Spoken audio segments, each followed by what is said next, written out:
So నువ్వు eliminate అయింది సెమీఫైనల్స్లోనా? Top 12లో. So నువ్వు కాకుండా ఛాన్స్ ఉందా వేరే వాళ్ళు ఎలిమినేట్ అవ్వడానికి? ఉంది, కానీ వాళ్ళు సేవ్ అయ్యారు. అంతే, అంటే వాళ్ళకి ఎవరు సపోర్ట్ ఉంది? కూడా వాళ్ళని సేవ్ చేస్తూ వచ్చారు.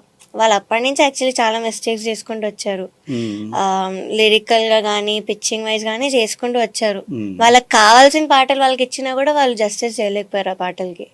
సో నేను కాకపోతే డెఫినెట్లీ అక్కడ చాలా మంది ఉన్నారు. I think they deserve to be eliminated. ఆ ఎపిసోడ్లో పర్సనల్ వెండేటా ఏం లేదు. I still admire them as singers. కానీ జడ్జ్మెంట్ సపోర్ట్ నీకుంటే వేరేగా ఉండేదేమో, అంతే కదా? లేదని కూడా నేను ఫీల్ అవ్వట్లేదు. బట్ సపోర్ట్ చేయకపోయినా పర్లే, కానీ ఇలాగా డిస్క్రిమినేషన్, ఫేవరెటిజం మాత్రం అస్సలు చూపించకూడదు టాలెంట్ షోలో నన్ను అడిగితే. ఇప్పుడు టాప్ 12 వరకు వచ్చావు కదా, నీకు ఎప్పటి నుంచి అర్థమైంది ఏదో జరుగుతుంది, నా ఛాన్స్ వస్తుంది అని? ఎప్పటి నుంచి?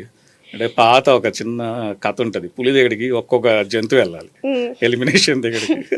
సో ఈ కుందేలు వెళ్ళిపోద్ది ఏదో ఒక రోజు అక్కడికి అని ఎప్పుడు అనిపించింది నీకు? యాక్చువల్లీ ఫస్ట్ స్కెడ్యూల్లో 2 ఎపిసోడ్స్ అయితే చాలా బాగుంది, నాకు మంచి కామెంట్స్ వచ్చాయి. సో అంతా రామమయం అనే పాట రాముడి ఎపిసోడ్, శ్రీరామనవమి ఎపిసోడ్. సో దానిలో నేను ఎప్పుడైతే పాడకముందే జడ్జెస్ నాకు అంతా వినిపించిందో ఇన్ ఇయర్లో, ఇంకా నేను ఆ రోజే డిసైడ్ అయ్యా, okay I think they will remove me very soon అని నాకు అర్థమైంది. అండ్ చాలాసార్లు క్విట్ అయిపోదాం కూడా అనుకున్నా, అయిపోదాం ఇంకెందుకు వెళ్ళడం, నన్ను ఇంత టార్చర్ పెడుతున్నారు సాంగ్ లిస్ట్లో, డ్రెస్సింగ్లో అలా చేస్తున్నారు అని నేను అప్పుడు అనుకున్నా. బట్ నాకు ఎందుకో హోప్ ఉండింది నా సింగింగ్ మీద, ముందు ముందు వచ్చే సాంగ్స్ నేను ఇంకా బెస్ట్ ఇస్తాను, ఇంకా బాగా పాడతాను, దే కాంట్ డూ ఎనీథింగ్ అని నేను నా మీద హోప్స్ పెట్టుకున్నా. అండ్ సాంగ్స్ వచ్చాయి, నేను అలానే పాడా కూడా. ఆ స్కెడ్యూల్ ఇప్పుడు రిలీజ్ అవుతుంది నెక్స్ట్ వీక్లో. సో నేను అవి కూడా అలానే పాడాను, బాగా పాడాను. I gave my best actually, because నాకు సూట్ అయ్యే సాంగ్స్ కాకపోయినా కూడా I gave my best. I tried my best to give justice ఆ పాటలకి. అండ్ ఎస్పెషల్లీ లాస్ట్ సాంగ్ నేను ఎలిమినేట్ అయ్యే ముందు నాకు తెలిసి నా కెరియర్లోనే best, one of the best performances నాది అది. సో అంత హైప్ వచ్చింది ఆ సాంగ్కి, అంత వచ్చింది. సో నాకు ఎలిమినేట్ చెయ్యరు అని అనుకున్నాను నేను. యాక్చువల్లీ హోప్ ఉండింది నాకు, నన్ను చెయ్యరు, వేరే వాళ్ళు అంత తప్పులు చేసిన వాళ్ళు ఉన్నారు, they won't do something like this అనుకున్నా. కానీ లాస్ట్కి నన్నే తీస్తారు అన్యాయంగా. అండ్ ద థింగ్ ఈజ్ ఇద్దరు జడ్జెస్ లేచి వెళ్ళిపోయారు, విచ్ ఫెల్ట్ వెరీ రాంగ్. అంటే ఏ రియాలిటీ షోలో కూడా నేను అలా ఎక్స్పీరియన్స్ చేయలేదు ఎలిమినేషన్స్లో. జడ్జెస్ అందరూ ఉంటారు, అయ్యాక వచ్చి ఇలా కొంచెం ఓదారుస్తారు కూడా కంటెస్టెంట్స్ని. కానీ ఇక్కడ ఇద్దరు లేచి వెళ్ళిపోయారు.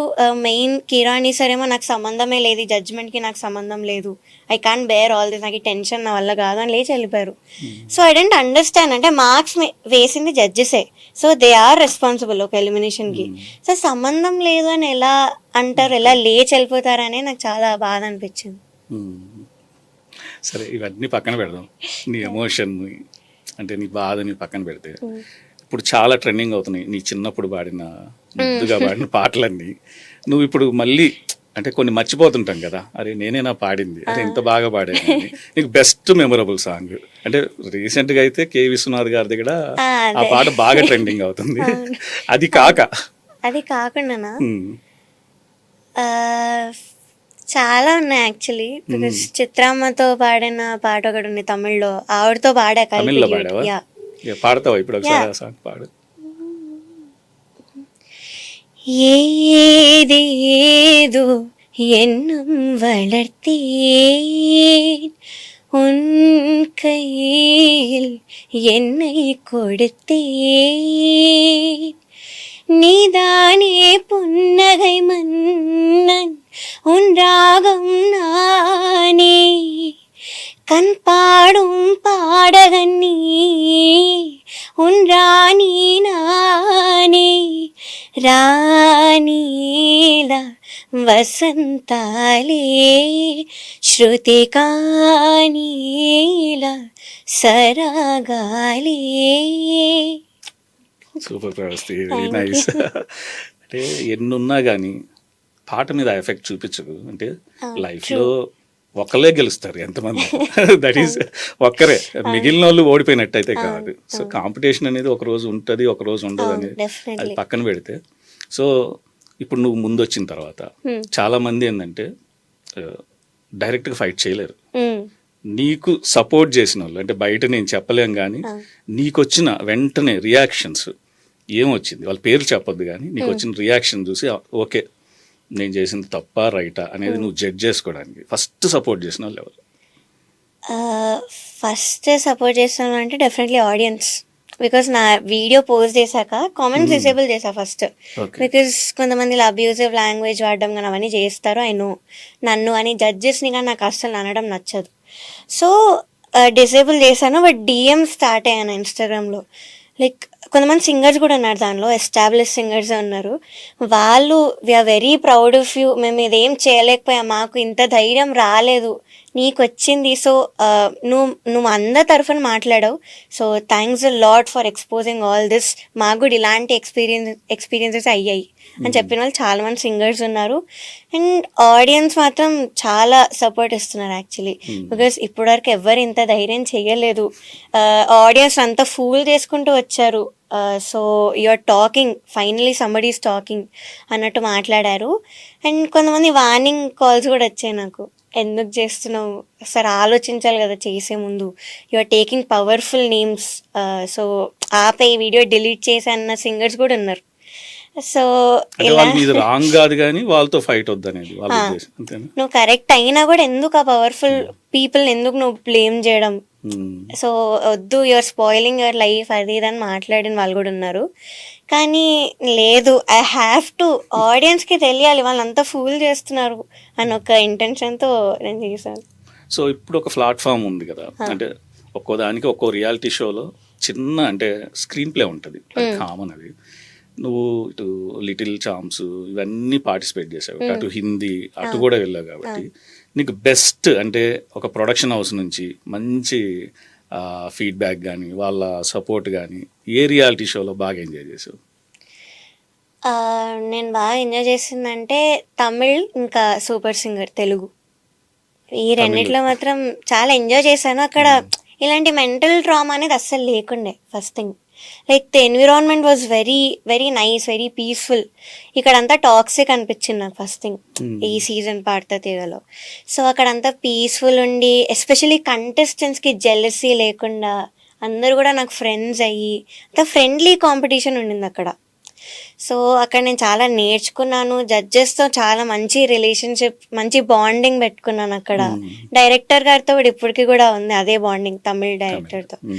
సో ఇక్కడ సూపర్ సింగర్ తెలుగు వాళ్ళు అందరు ప్రొడక్షన్ హౌస్ వాళ్ళు ఎంత బాగుంటారు ఇప్పటికీ కూడా నాతో. ఆ కంటెస్టెంట్స్ కానీ, జడ్జెస్ శ్వేతా మోహన్ గారు కానీ, సో అంతా బాగుండింది. సడన్గా ఇక్కడికి వచ్చేసరికి ఎందుకు అంత టాక్సిక్ అయిపోయింది ఎన్విరాన్మెంట్ అనేది నాకు అర్థం కాలే.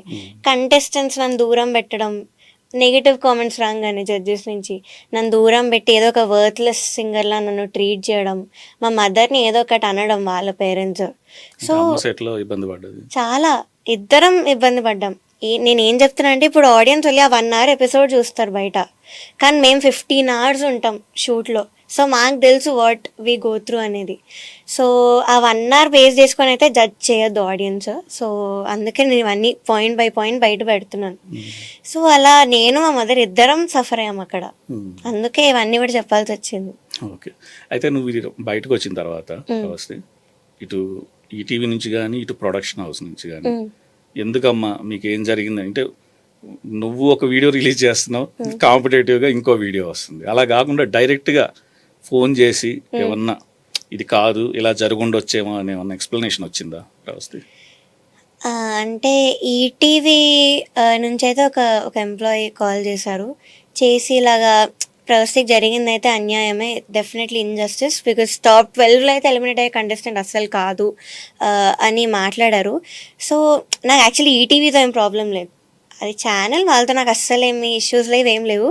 మా issue is Gnapika production house, వాళ్ళే అంతా చేస్తారు కాబట్టి, స్క్రిప్ట్ ఇచ్చేది వాళ్ళే, అవుట్ఫిట్స్ విషయంలో అన్నీ చేసింది వాళ్ళే, సాంగ్ సెలెక్షన్ వాళ్ళే. సో జడ్జెస్ని కూడా నేనేం అంత పర్సనల్గా అటాక్ చేయట్లేదు. So my problem is with Gnapika production house. వాళ్ళ నుంచి అయితే ఎలాంటి కాల్ రాలేదు. ఆ కౌంటర్ వీడియో అయితే ఒకటి వచ్చింది, నేను చెప్పేది అబద్ధమని, ఏదో ప్రూఫ్ పెట్టేశారని వాళ్ళు ఏదో రీల్ పెట్టారు కదా. సో దానికి నేను కూడా రిప్లై ఇచ్చాను, కానీ మళ్ళీ దానికి నాకు రిప్లై రాలే. ఈసారి నేను కూడా కొన్ని క్వశ్చన్స్ అడిగాను, పాయింట్ ప్రూఫ్ పెట్టాను, వాయిస్ నోట్ ఒకటి బయట ఎక్కువగా మెసేజ్ ప్రూఫ్ పెట్టాను నా స్క్రీన్ షాట్. సో వీటికి మాత్రం మరి రిప్లై రాలేదు. సరే ప్రవస్తి, అయితే తెలుగు కదా నీ నేటివ్ లాంగ్వేజ్, Yeah. తమిళ్ ఎలా అసలు ఎట్లా? ఆ పదాలు కొంచెం కష్టం ఉంటాయి సింగింగ్ కి, కష్టం. ఎందుకంటే ఆ ప్రొనౌన్సియేషన్ చాలా టిపికల్ ప్రొనౌన్సియేషన్, మన తెలుగులాగా ఉండదు. అవును. దాన్ని ఎలా మేనేజ్ చేసావు? అసలు తమిళ్లో పోవాలని ఎవరు ఎంకరేజ్ చేశారు నిన్ను? Yeah, so actually when I was 7 years old అప్పుడు నాకు ఇలా తమిళ్ నుంచి కాల్ వచ్చింది. ఇలా సూపర్ సింగర్ జూనియర్ కొత్త సీజన్ వస్తుంది, మీరు ఇంట్రెస్టెడ్ అని కాల్ వచ్చింది. సో ఫస్ట్ ఆఫ్ కోర్స్ మనం ఆలోచించాం, లాంగ్వేజ్ రాదు, so how will I survive ఆ రియాలిటీ షోలో అని.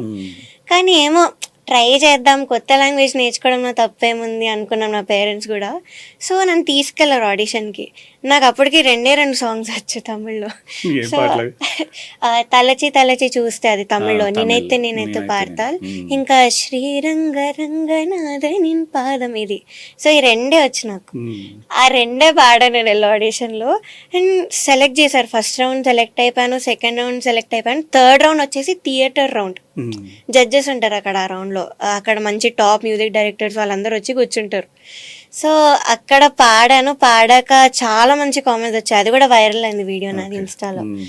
గూస్ బంప్స్ వస్తున్నాయని, అసలు లాంగ్వేజ్ రాకుండా ఎలా పాడుతున్నావు, మాట్లాడమన్నారు. నాకేమో ఐ డోంట్ నో అని చెప్తున్నాను నేను. వాళ్ళు ఏదో అడుగుతున్నా, నేనేమో ఐ డోంట్ నో అంటున్నా. కానీ మెల్లమెల్లగా ఒక్కొక్క episode I kept learning, language నేర్చుకున్నాను. సింగింగ్లో చాలా ఇంప్రూవ్మెంట్ వచ్చింది తమిళ్లో. సో ఇంకా తమిళ్ కూడా నాకు చాలా నచ్చింది, ఆ సాంగ్స్ కానీ ఎందుకో చాలా నచ్చింది. తెలుగు ఒక కన్ను అయితే తెలుగు ఇంకో కన్నులా అనిపించింది నాకు ఇంకా అక్కడికి వెళ్ళాక. So I love Chennai, I learn so much. చాలా మంచి కల్చర్ అక్కడ కూడా. క్లాసికల్ మ్యూజిక్ కి చాలా రెస్పెక్ట్ క్రియేటివ్ ఫీల్డ్ ఇస్తారు. ఇంకా బాగుంటది వాళ్ళ అవును, సపోర్ట్. మ్యూజిక్ ఎందుకో ఇంకా ఎక్కువ రెస్పెక్ట్ ఇస్తారు అనిపించింది నాకు అక్కడ. So that's how I have learned Tamil.